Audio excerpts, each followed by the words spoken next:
Welcome to the next video. In this video, we'll be covering how to get Google AdSense approval in 2020, which is the current year, fast for new websites. So I'll be going over a few steps, guidelines, tips and tricks, and if these sets of steps are followed, and for sure, I mean, you will have no worries about getting Google AdSense approved.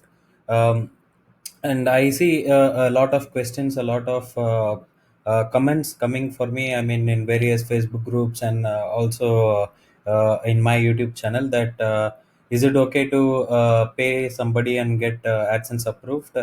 I would suggest, I mean, if that is that much easy, and if there is an recurring and also passive long-term earning, why would somebody do it as an services? Rather, do it for yourself. And also, in my other videos, I have also shown you how to actually make close to 10,000 plus dollars per month using arbitrage as a business. So this is an passive income, and I've been earning from last couple of years. So yeah, let me go over one. So when it comes to step by step process, uh, so the first thing is obviously a domain name, right? So you might need a domain name. I think most of you guys would have crossed this stage, because now you will be having a website, and you will be looking at getting it approved. So but to go over step by step, I'm just taking the first step as getting a domain. So obviously there are many platforms where you can buy a good domain name if possible. So I would suggest maybe Godaddy or Namecheap. Talking about extension, which is .com or .co or .in, it doesn't matter. I mean, a lot in terms of getting Google AdSense approved, because I have had domains which is having different extensions and still got approved in AdSense. But to remove the confusions in the mind, I mean, it is always better to stick with .com domain if possible. So now, what to choose as a domain name? So first thing is obviously, I mean, you'll have to choose your niche, right? So don't go and try doing multiple niches. I mean, if you're sticking with pets niche, just stick with pets niche. If you're doing say finances or beauty or fashion, just stick with it. Don't do multiple variations of content. That might be a little difficult for you also to write the content, to get the content written, or to outsource the content. And the best practice is stick with one niche. So once you've chosen a niche, I mean, that next thing, I mean, if you want to have any sort of help in the domain name ideas, obviously I suggest name mesh. um, so where So I'll just show you how it works. So obviously in the home page, I just gave it as pets content as a keyword. So once you input and click on generate, I mean, this gives a lot of variations of .com ideas or .net or any different extensions. Like if I see here pets contents, .com is available, and obviously you can go ahead and purchase it. So we see a lot of suggestions, the pets content, like there are many other extensions, and also the short forms, and also like mix of the variations, and also the fun names, so similar names, everything is available here. So obviously we will go over name mesh, and if you would like to have some ideas, you can go ahead for it. Then next thing is, I mean, once you've acquired the domain name, I mean, you would be requiring a hosting, right? So don't try to like invest more into hosting, because anyways in the process of approval, right? So you will be looking at only very less traffic. So don't go for any virtual private servers or individual servers, and don't waste money there, because um, ROI matters a lot. So you might need to look at any shared hosting. So I would suggest, there are multiple players in the market. You can go for Bluehost, you can go for GoDaddy, you can go for Hostgator. Obviously, I mean, my first blog was actually hosted in Hostgator, and we still have many domains hosted in Hostgator. I like them. But equally, I mean, other players are also good in the market. I mean, if you would like to go ahead and you can actually purchase. Uh, then obviously you might need to, once you have a shared hosting, you might need to look at an WordPress installation and also a theme, right?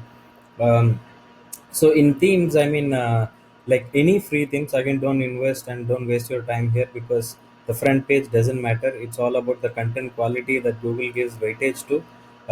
And also, I mean, as long as the site is quick, fast, and user friendly is what matters the most. So multiple themes which are free and good for blog content is available in Hostgator, when you search for new themes. So don't worry, like, don't spend too much of time crafting your landing page or home page, or try waste a lot of time there. So I have used multiple themes. So suggestion from me is WP Ocean, and then the next one I would also look at is, so I have Thrive themes. I have many other free themes that I have actually hosted to. But the net thing that we'll have to keep in mind here is any free theme which is fast for the blog content, and the site loads up fast and very user friendly is what matters the most. So that way you can go ahead. And the next process is all about the content, right? So some people ask me, I mean, like, is it what is the minimum number of content? So the answer is, there is no actual answer for it. I would suggest at least having 20 different pieces of content, and which 10 content having a detailed guide or detailed content close to 6,000 words plus in detail. So that's what matters. And another 10 pieces of content at least about 3,000 words. So this is what plays the most important role. So like, if you are choosing a pet niche, I mean, like, you will have to take one article or one content and then go in detail. So obviously, I mean, in terms of what content to write, and what is the, how to do a keyword research, and how to do shareable content, I will be talking in a different video. But as of now, I mean, you will have to stick to 20 content, approximately, out of which 10 contents are more than 6,000 words, or around 6,000 words, and another 10 pieces of content, you should be having at least 3,000 words of content, highly good quality and not copy pasted. And please keep in mind. And one more thing, what I have also noticed is vernacular content. I mean, the language which country you belong to, right? So I belong to India, so the content, if it is in Hindi or Tamil, say, it has really worked for me. Now you can also look at, I mean, if you are from Portugal, or if you are from Brazil, so you can always look at your own personal local language. And obviously the length of the content should be still the same. But like vernacular content, so is more easier for approval, is what I have noticed.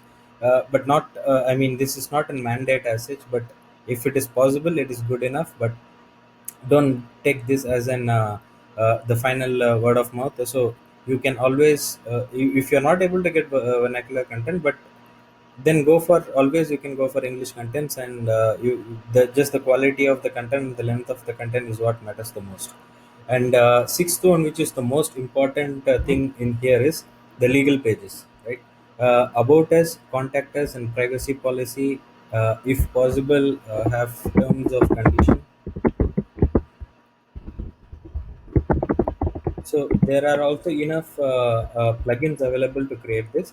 Uh, Make sure that it is clearly visible in the navigation header, and also in the sidebar, and in footer if possible. These pages should be clearly visible, so that you are actually following all the ethical way of creating a blog. So just imagine like this: why would somebody who is not really skilled at creating a blog, just randomly to earn, would like to create a blog? That's what Google's eyes look at, right? So if you are really skillful, I mean, have it everything functional. And yeah, the next thing is just apply for Google AdSense. And the obviously the process is given for you to place the code in header .php. It depends on theme to theme, but you'll have to place in header. And yeah, I mean, so I've typically got it approved in 10 to 12 hours, sometimes a day, or to the maximum 2 days. But usually when you follow all these steps, right, so it becomes much more faster. And in 2020, taking a pandemic as an issue, there is no delay from Google side. I mean, it's all getting complicated in terms of the questions that are coming to me. But there is no worry about that Google is not approving or Google is holding the payment. There is nothing like that. I have been consistently getting good responses, and I've also getting good traction in terms of certain health content or certain fashion and beauty content. So there's no worry about it. So 7 steps. So choose a good domain name, and if you want idea, go to Namemesh. Choose a shared hosting, then install WordPress and any free theme which is having good fast for the blog contents, and minimum 20 pieces of content, 10 with detailed guide or a structure to it, and another 10 more pieces of content which should be more than 3000 words, vernacular if possible. The sixth one, the most important thing, is legal pages. You should have about us, contact us, and privacy policy, terms and condition. And these pieces should be very clearly visible in your navigation sidebar and footer. And yeah, you will have to apply and place the code, and will be approved in 10 to 12 hours. So following the same process, I have recently got it approved, and this is one of the screenshot that I have shown to you. Obviously I can't show my pub id or the site, which is um, not the correct way of doing it, so I have had a one more screenshot here. So that's it, guys, and we'll catch up in the next video, talking more detail about the process of keyword research, and we'll go over the next video. Thank you.